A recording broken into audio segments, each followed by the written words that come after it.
My dad texted me, "Don't contact us. Don't come around. You're on your own now." No warning, no reason. Just a glowing message on a quiet Tuesday night while the dryer hummed beside me. Then my sister reacted with a like it was a joke. So I smiled, typed back, "Great. I'll cancel the auto payments first thing tomorrow."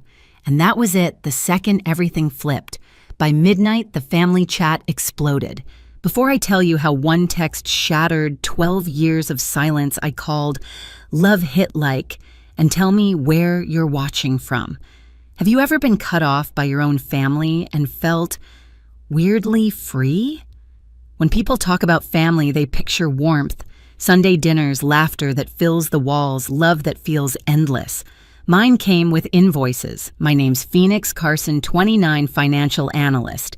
Decent apartment, predictable routines. I handle numbers for a living, but for years, the only numbers that really mattered were the ones tied to my family's comfort. I paid the internet, the groceries, the property taxes, even the streaming subscriptions no one thanked me for. Every line item was a small act of loyalty I never stopped to question. Dad, Greg Carson, liked to say he'd retired early, though no one could recall from what. He called it burnout. I called it convenience. Mom Marion quit soon after chasing what she described as peace. Most days that meant long walks, long naps, and long complaints about bills that just seemed to appear. And Lila, my older sister, my opposite in every sense, loud, impulsive, glittered in filters. An influencer with big dreams and small discipline. When sponsorships fell through, she called me. When rent was late, she cried into the phone, and somehow it always ended with me transferring money and saying, "Just this once." But once has a way of becoming always, and always has a way of becoming invisible. Grandpa Walter Carson, Dad's father, saw through it. He'd tilt his coffee mug toward me and say, "You can't buy peace, kid. You can only rent it, and the rent's steep." I'd laugh like I didn't understand, even though I did. He was the only one who never asked me for a thing, which somehow made me love him more. The truth is, my family didn't collapse overnight. It eroded little pieces of me, traded for their comfort, until there was nothing left to give. When the text came that night, it wasn't betrayal. It was confirmation. The bill for 12 years of quiet sacrifice had finally come due. Dad's message hit like a hammer. "Don't contact us, don't come around, you're on your own now." Lila's reaction, a simple thumbs up, was colder than the words. No explanation, no call. Just that tiny blue icon flashing under my father's cruelty. I stared at the screen, my reflection ghosted in the glass. For once, I didn't feel panic. I felt air. I typed back, "Great. I'll cancel the auto payments first thing tomorrow." It wasn't anger that moved my thumbs. It was balance. The math had finally evened out. By midnight, my phone was glowing like a warning light. Missed calls stacked like dominoes, Mom pleading, Dad demanding, Lila gaslighting. But I didn't reply. I poured a glass of water, turned off the dryer, and whispered to myself, "This is what stopping sounds like." It wasn't revenge. It was a reset.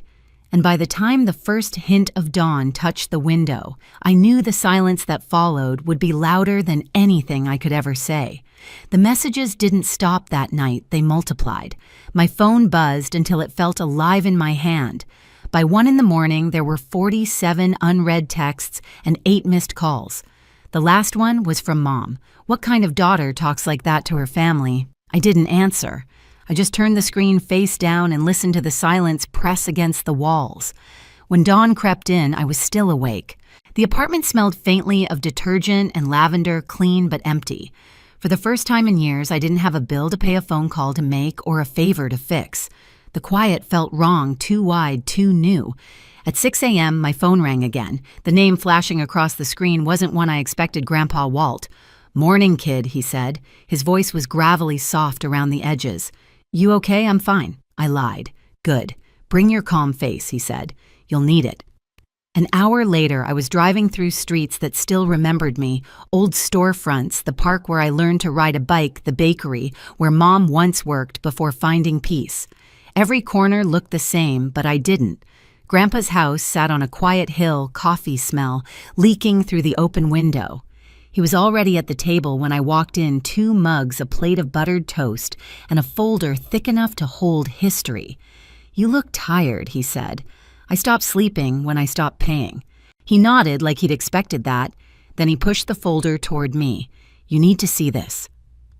Inside were papers, letters, and tax records with an address printed again and again: Cedar Hollow, the house where my parents lived, the house I grew up in. "I don't understand," I said. "You will," he replied. "They never owned it, Phoenix. Not for one day. It's mine. Always has been." The air left my lungs. "They told me I know what they told you," he said gently. "They said they were rebuilding, that they just needed time. 12 years is a long time for a temporary stay." I stared at the papers, the numbers, the signatures. It was all there. My parents hadn't just lived rent-free. They'd treated kindness like a deed. Grandpa leaned back, eyes steady. "I gave them 60 days to leave." "Does Dad know?" "Not yet. But he will." I pressed my palms against the table. "They'll say I made you do it. They'll say anything to stay comfortable," he said. "But this," he tapped the folder, "isn't punishment. It's truth catching up." The words echoed. Truth catching up. That's what it felt like, slow, steady, impossible to outrun. When I left his house, the folder stayed behind, but the weight came with me. By the time I reached my car, my phone was lighting up again. Dad's name, Mom's name, Lila's name, all stacked on top of each other. I didn't pick up. I just whispered, "Let them call," started the engine, and drove home to the sound of my own breathing. 2 days passed before the next blow landed. By then, the group chat had turned into a graveyard of half-sent apologies and guilt trips. Lila's last message was a voice note. Her tone cracked and furious. "You think cutting us off makes you better? You've ruined everything." I didn't respond. I'd learned that silence travels farther than anger ever could. That morning, Grandpa called again. "They got the letters," he said. His voice was calm, like he was announcing the weather. "And they're spinning. Your dad called me cruel. Your mom said she can't believe I do this to family." I let out a slow breath. "You knew they'd say that." He chuckled softly. "People only call it cruelty when the free ride ends." The world outside was bright, but I couldn't feel it. At work, I sat at my desk staring at spreadsheets while my phone vibrated under a pile of papers. I muted every notification. For once, I didn't need to chase balance on someone else's behalf. That night, I stopped by Grandpa's again. The house smelled like coffee and sawdust, steady grounded. He was in the kitchen sealing 3 envelopes. "They'll get these tomorrow," he said. "What are they? Certified copies of the notice. Legal follow-up. Paper doesn't flinch when people cry." He slid one across the table for me to read. It was simple, almost kind notice of termination of occupancy 60 days. Beneath it, his signature, strong and clean. I sat down. "They'll hate me for this." He looked up. "They already do, kid. Not because you hurt them, but because you stopped bleeding for them."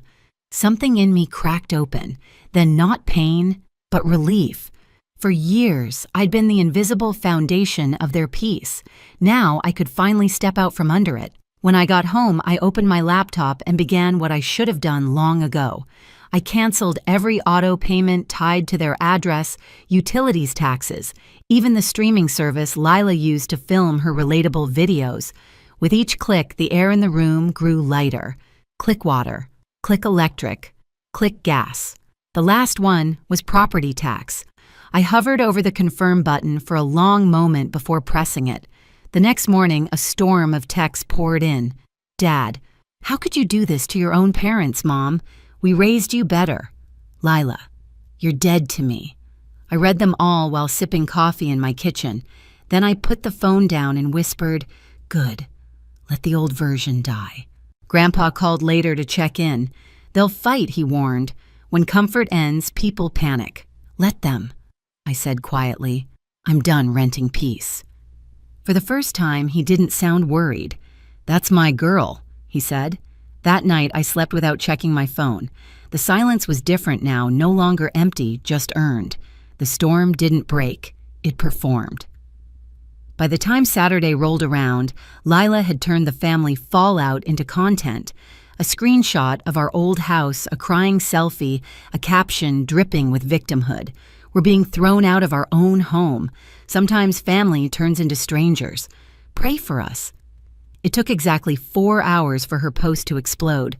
Hundreds of sympathy comments poured in. So heartbreaking. "Money makes monsters. How could your sister do this?" I sat at my kitchen table, scrolling through them in silence, a mug of tea growing cold beside me. Each comment was a stranger's finger pointing at me. Then came the calls. Aunt Rose, first voice trembling with disbelief. "Honey, what's going on? Your mom says they're being evicted." "They are," I said. "Evicted from their own home." "Not their home," I corrected, my tone steady. "Grandpa's. They've lived there rent-free for 12 years. He's ending it." Silence. Then a soft, stunned, "Oh." That sound, that small crack in her certainty, was the first domino to fall. By evening, Uncle Dan texted, "Not surprised. Always knew Greg was milking your granddad." Emma, our drama-hungry cousin, sent me a screenshot of Lila's post with 3 words, "Still love you, though." But the real shift came Sunday afternoon. Grandpa Walt sent an email to everyone in the family thread with the subject line, "Facts regarding the residents at Cedar Hollow." I opened it and read the words that would end the performance. "The property at Cedar Hollow is legally owned by me, Walter Carson. My son Greg and his family have lived there rent-free since 2013.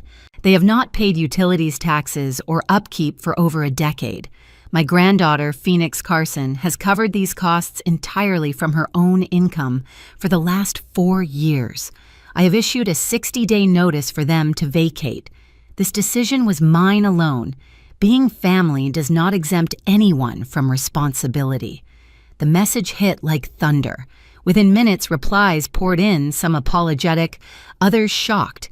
By evening, Lila's comment section began to shrink. Sympathy emojis vanished. A few brave followers quoted Grandpa's email under her post. The noise died fast, but the damage was done. Mom doubled down at the one place she still had an audience, the church. During Sunday service, she stood during prayer requests, trembling, voice breaking just enough to sell the pain. "Please pray for us. Our children have turned against us. We're losing our home." By nightfall, the rumor mill was spinning again. I ignored it until Mrs. Crane, my old Sunday school teacher, called Grandpa asking what really happened. He told her calmly, line by line, the same way he used to tell bedtime stories when I was small. By the time he hung up, even she sounded embarrassed for believing otherwise. "They'll keep playing the victim," Grandpa said later, "until the audience leaves." He was right, but what came next proved just how deep the performance ran. 3 days later, a new message slid into my inbox. The sender's name froze my scrolling thumb. Caleb Ward, a guy from high school I hadn't heard from in a decade. "Hey, Phoenix. This might sound weird, but I think I stayed at your parents' house through Airbnb last March. Recognized the kitchen from your sister's posts. I can send screenshots if you want." My chest tightened. Airbnb. They didn't own that house, Grandpa did. I called him right away. He didn't even sound surprised. "Go get the guest book," he said. People who fake ownership love proof of their fake hospitality. So I went. The house at Cedar Hollow looked exactly the same from the outside. The porch light, the leaning mailbox, the same old maple tree shedding leaves onto the walkway. But the moment Lila opened the door, everything felt different. Her makeup was smudged, her voice sharp. "What are you doing here?" "I left some things in the basement," I said. "Just need to grab them." She hesitated. "Make it quick. Mom's upstairs." The air inside smelled like cheap perfume and candles trying too hard. The walls were lined with small, corny signs, "Welcome guests, stay cozy, Wi-Fi Cedar 2023. A vacation rental inside the house my grandparents built with their own hands. Downstairs, I found it exactly where I imagined, a small decorative chest labeled supplies and notes. Inside, Wi-Fi cards, printed instructions, a spiral-bound guest book filled with handwriting. "Thank you for the lovely stay." The maple tree view was amazing, dates, names, payment references, page after page. I took photos of everything, my hands shaking, but my mind crystal clear. When I climbed back up, Mom stood at the top of the stairs. Her face was pale, furious. "What are you doing here?" "Leaving," I said, and brushed past her. That night, every photo sat printed on Grandpa's kitchen table under the same lamp that had lit so many quiet breakfasts. He studied each page slowly. "They turned my house into a motel," he murmured, and still cried victim when I asked them to leave. The next morning, he called his lawyer. Within 2 days, a court order reduced their notice from 60 days to 14. Unauthorized subletting, clear violation, case closed. And still, they didn't stop. Mom called relatives, claiming Grandpa was senile. Dad visited old neighbors, saying I'd forged papers. Lila went live on social media, teary-eyed and rehearsed. "Some people manipulate the elderly for money. I just want peace." The performance was flawless, except the audience had changed. Grandpa invited 4 of his oldest friends, including a retired attorney, to his living room. He handed each of them a neat folder property deed screenshots, guestbook entries, even a doctor's statement verifying his mental clarity. He didn't raise his voice. He didn't accuse. He just said, "This is what's real." When the last folder closed, the attorney spoke quietly. "They won't spin this anymore, Walt. You've got everything." That evening, Lila's latest post disappeared. So did the ones before it. For the first time in weeks, my phone stayed quiet. 14 days later, they moved out. Boxes stacked on the porch, curtains gone. The maple tree still standing, steady, indifferent. Grandpa didn't go watch. He didn't need to. When it was over, I drove by once. The porch looked smaller without their chaos. Beneath the steps, I spotted a single key glinting in the sunlight. Left behind. That night, Grandpa called. "House is empty," he said simply. I nodded, though he couldn't see me. "You want me to come by?" "No," he said. "They need to leave, Alon." He paused. Then, with that quiet certainty only age can give, added, "You did the right thing, kid. You showed them life doesn't come with free refills." I didn't cry. I just looked out at the city lights and felt something unclench in my chest. 12 years of invisible labor. One truth. Justice had never looked so still.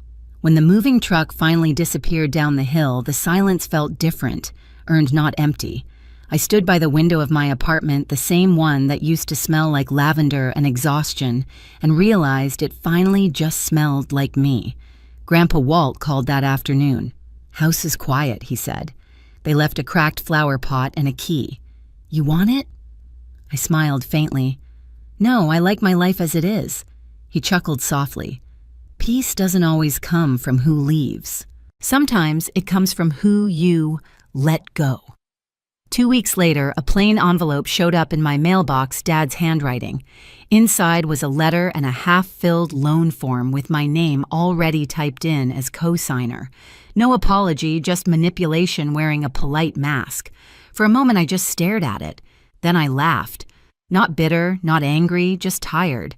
I took a photo of the form, sent it to Grandpa, and said, "Guess they're still digging." He replied, "Then we'll just build higher walls." The next day, he called his lawyer. By evening, my credit was locked down, every account protected. For the first time in months, I felt completely safe. That night, I poured myself a cup of tea, stepped onto the balcony, and let the wind move through me. The war was over. All that was left was quiet. I haven't spoken to them since, and that silence has become its own kind of peace. The house at Cedar Hollow sits empty now, sunlight drifting through its windows like forgiveness. I stopped the payments, but really, I stopped paying for peace I never received. If you've ever had to protect yourself from the people who were supposed to love you, you know it's not cruelty, it's clarity. You're not alone in cutting ties to heal. Hit like, share your story in the comments, and subscribe for the next one.